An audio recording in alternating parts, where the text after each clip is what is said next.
मान्यता. आपण काहीही केले, काहीही साध्य केले, तरी त्याला जर वरिष्ठांची मान्यता मिळाली नाही, तर अंतःकरणात शांतता राहत नाही. मान्यता ही केवळ शब्दांतली गोष्ट नाही, ती आपल्या कर्तृत्वाची आणि अस्तित्वाची एक पावती असते.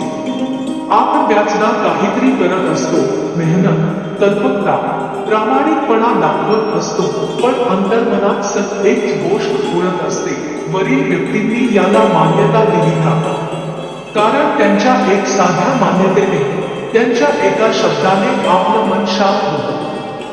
आणि जर तसं काही मिळालं नाही, तर मग आपण अस्वस्थ होतो, कधी कधी वेडेपणासारखेही वागतो. कधी कधी वाटतं आपण आयुष्यभर दुसऱ्यांच्या मान्यतेच्या मागे धावत असतो का?